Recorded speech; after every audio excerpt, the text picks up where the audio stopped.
নমস্কার, আমি স্মৃতিলেখা। আজকে আমি তোমাদের সাথে আমার কিছু অদ্ভুত চিন্তাভাবনা শেয়ার করছি। যখন আমি বেকিংটা প্রথম শুরু করি তখন তো স্পঞ্জটাই বেশি ভালো হতো, পারফেক্ট হতো, কারণ ক্রিম দিয়ে কোটিং করা, তারপর ফিনিশিং করাগুলো তো তখন নতুন হাতের কাজ, এতটা আসতো না ভালো।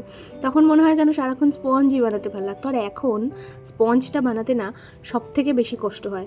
মনে হয় যেন স্পঞ্জটা নিজের মতন যদি রেডি হয়ে যেত তাহলে কতই না ভালো হতো।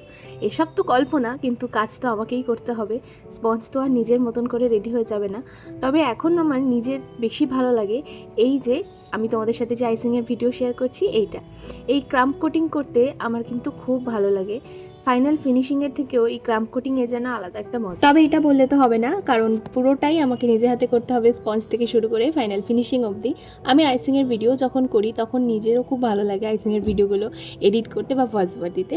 আর ফাইনাল ফিনিশিংয়ের ভিডিও তো অবশ্যই করতে হবে তোমাদের সাথে শেয়ার, কারণ তোমরা নতুন নতুন ডিজাইন দেখার জন্যই তো আমার চ্যানেলটা সাবস্ক্রাইব করছো, তাই না? আর যারা এখন আমার চ্যানেলটা সাবস্ক্রাইব করনি তারা কিন্তু ঝটপট করে ফেলো, আর যারা ফেসবুক থেকে দেখছো তারা ফলো করে পাশে থেকো। বাই।